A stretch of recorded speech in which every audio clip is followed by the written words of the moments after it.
Gold hub తాకట్టులో ఉన్న బంగారాన్ని విడిపించి కొనబడును. అదే రోజు ఆన్లైన్ ధరకు కొని డబ్బులు ఇవ్వబడును. హాయ్ హలో నమస్తే, వెల్కమ్ టు మనం టీవీ. నేను దుర్గా. ఢిల్లీ లిక్కర్ స్కామ్లో నిన్న రాత్రి కవిత గారిని పోలీసులు అరెస్ట్ చేయడం జరిగింది. అయితే దీని గురించి పూర్తి వివరాలు తెలియజేయడానికి మనతో పాటు లైవ్ కాల్లో ఉన్నారు ప్రముఖ హైకోర్టు అడ్వకేట్ అరుణ్ కుమార్ గారు. ఇప్పుడు వారితో మాట్లాడదాం. సార్ నమస్తే. సార్ నమస్తే అండి. సార్, మనం చూసినట్లయితే ఢిల్లీ లిక్కర్ స్కామ్లో కవిత గారిని రాత్రి అరెస్ట్ చేయడం జరిగింది. అయితే ఆవిడని ఢిల్లీకి తీసుకెళ్లడం జరిగింది. అయితే అసలు ఈ కేసు యొక్క పూర్తి వివరాలు ఏంటి? ఆవిడకి ఏమైనా బెయిల్ వచ్చే ఛాన్స్ ఉందంటారా? కస్టడీ పిటిషన్ 10 రోజుల కొరకు ఈడీ కోర్టులో పిటిషన్ ఫైల్ చేయడం జరిగింది.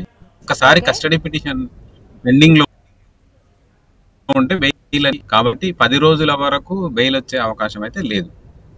కస్టడీ పిటిషన్ పూర్తయిన తర్వాత మళ్ళీ కస్టడీ పిటిషన్ ఖచ్చితంగా 10 రోజులు జైలు వెళ్ళి రావాల్సిందే. ఆల్రెడీ వెళ్ళిపోయింటారు. బెయిల్ ఈ రోజు బెయిల్ ఇచ్చినా కూడా జనరల్ గా రిలీజ్ ఆర్డర్ అనేది మళ్ళీ ఆ కోర్టులో సమర్పించాల్సి ఉంటుంది. షూరిటీలు సమర్పిస్తేనే రిలీజ్ ఆర్డర్ వస్తుంది. ఇందులో క్లియర్ గా 10 రోజులు కస్టడీ అడిగినందుకు డెఫినెట్ గా అవకాశం లేదు. బెయిల్ పిటిషన్ అనేది కౌంటర్ కొరకు రావడం జరుగుతుంది. వాళ్ళు కౌంటర్ ఫైల్ చేస్తామంటారు. ఈ మీన్ టైం కాదు ఖచ్చితంగా అని పట్టుబడితే మాత్రం బెయిల్ పిటిషన్ డిస్మిస్ అయ్యే అవకాశాలు ఉంటాయి. ఓకే, అంటే ఏ యాక్ట్స్ మీద కేసులు పెట్టారు సార్ కవిత గారి మీద?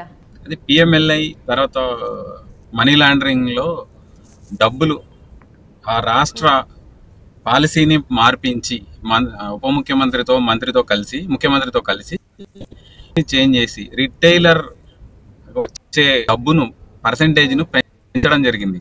పెంచి ఢిల్లీ రాష్ట్ర ఖజానాకు నష్టం చేకూర్చే విధంగా వ్యవహరించిన సందర్భంలో అక్కడ లెఫ్టినెంట్ గవర్నర్ ఫిర్యాదు చేయడం జరిగింది. ఢిల్లీ ఖజానాకు 1000 కోట్ల రూపాయల పైగా నష్టం వాటిల్లింది. దాన్ని అక్రమ పద్ధతుల్లో దేశాన్ని దాటించి ఆ డబ్బులను మరియు తిరిగి దేశంలోకి అకౌంట్ల రూపంలో వైట్ మనీ రూపంలో తీసుకొచ్చిండ్రు.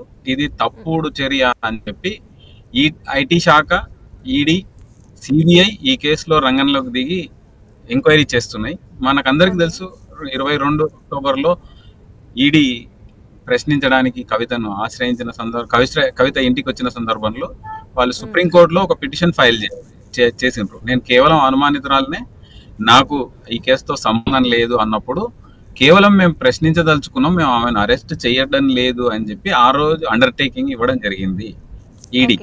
అప్పుడు కేవలం అనుమానితురాలే.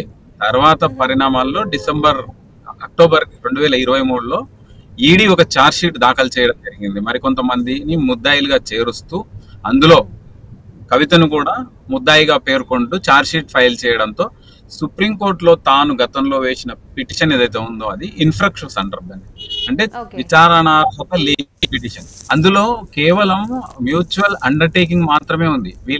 మేము కవిత తరఫు న్యాయవాదులు విచారణకు సహకరిస్తారా అని చెప్పడం జరిగింది. తర్వాత వాళ్ళు మేము అరెస్ట్ చేయము, ప్రశ్నిస్తాము అని చెప్పి చెప్పడం జరిగింది. ఎప్పుడైతే అది ఇన్ఫ్రాక్షన్స్ అవుతుందో దాంట్లో బైండింగ్ అనేది లేనే లేదు ఈడీకి. వీళ్ళు చెప్తున్నట్టు, టిఆర్ఎస్ వర్గాలు చెప్తున్నట్టు, బీఆర్ఎస్ వర్గాలు చెప్తున్నట్టు ఖచ్చితంగా ఇక్కడ ఎట్లాంటి అండర్టేకింగ్ లేదు. అసలు వాళ్ళు వేసిన పిటిషనే ఇన్ఫ్రాక్షన్స్, అంటే విచారణార్హత లేదు. కోర్టుకు సమయం లేనందువల్ల అవతల సైడ్ గట్టిగా వాదించకపోవడం వల్ల ఇంకా అది పెండింగ్ ఉంది. 19th రోజు జరగబోయేది కూడా అదే. వీళ్ళు విత్డ్రా చేసుకునే అవకాశాలు కూడా ఉన్నాయి. ఇన్ఫ్రాక్షన్స్ కొట్టేయమంటారా, విత్డ్రా చేసుకుంటారా అంటే లిబర్టీ మళ్ళీ ఫైల్ చేయడానికి లిబర్టీ కొరకు వీళ్ళు విత్డ్రా చేసుకునే అవకాశం కూడా ఉంది పర్టికులర్ పిటిషన్. కవిత గారు కస్టడీలో ఉన్నారు కదా, ఆవిడ్ని ప్రశ్నిస్తారు కదా సిబిఐ వాళ్ళు కానీ ఐటీ వాళ్ళు కానీ, సో ఎటువంటి ప్రశ్నలు అడిగే అవకాశం ఉంది సార్? ఖచ్చితంగా ఇన్వాల్వ్మెంట్ గురించి ప్రశ్నిస్తారు. ఆమె 7 స్టార్ హోటల్లో కూర్చొని ఆమె చేసిన దందాలు, ఎవరెవరికి ఆమె రిటైల్ అవుట్లెట్లు ఇప్పించిందో, ఆమె ప్రోత్సాహంతో రాష్ట్ర ప్రభుత్వం పాలసీలను మార్చి రిటైల్ అవుట్లెట్లను ప్రైవేట్ సిండికేట్కి ఏ విధంగా కట్టబెట్టిందో, అందులో ఏ క్రమాలు జరిగినాయి, మనీ ఏ రూపంలో వచ్చింది, ఏ రూపంలో దేశం ఎల్లలు దాటి వెళ్ళింది, మళ్ళీ ఏ రూపంలో వచ్చింది, ఈ రూపంలో వచ్చింది, ఇవన్నీ కూడా వెరిఫై చేస్తారు, అడుగుతారు. అడిగి దాన్ని కన్ఫరెంట్ చేసుకునే ప్రయత్నం చేస్తారు. కన్ఫరెంట్ చేసే ప్రయత్నమే చేస్తారు ఖచ్చితంగా. ఇంకొకటి, ఆమె 10 సెల్ ఫోన్లను ఇప్పటికి డిపాజిట్ చేసింది. అందులో ఉన్న డాటా కూడా ఏమైనా ఉందా, స్పశ ఉందా లేదా అనేది వాళ్ళు చెక్ చేస్తారు. Okay sir. అంటే ఒకవేళ ఇది నిరూపితం అయినట్లయితే శిక్ష ఎంత పడే అవకాశం ఉంది సార్? లైఫ్ ఇంప్రిజన్మెంట్ ఉంది ఇందులో. ఓ అంతేనా సార్? అంటే యావజ్జీవ ఆవిడకి కారాగార శిక్ష పడేవి. ఎస్. ఓకే. యావజ్జీవ కారాగారం. అయితే సార్ ఆవిడని ఒకవేళ ఇది ప్రూవ్ అయితే తిహార్ జైల్లో ఉంచుతారు అని అయితే మనకి వార్తలు వినిపిస్తున్నాయి కదా. సో తిహార్ జైల్లో అంటే ఈవిడ ఒక పొలిటీషియన్ కాబట్టి ఎలాంటి ఏర్పాట్లు ఉంటాయి అంటారు అక్కడ?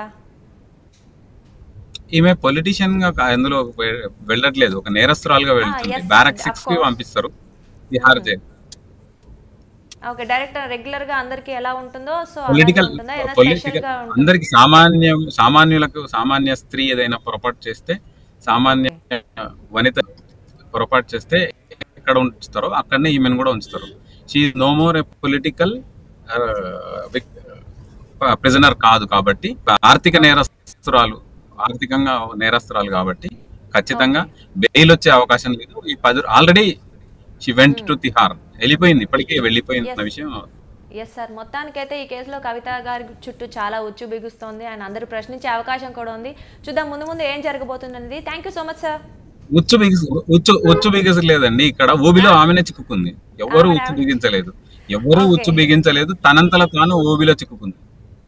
Okay sir. సరే సార్. చూద్దాం ముందు ముందు ఈ కేసు ఇంకా ఎలా మారబోతుంది అనేది sir. Thank you so much. నమస్తే.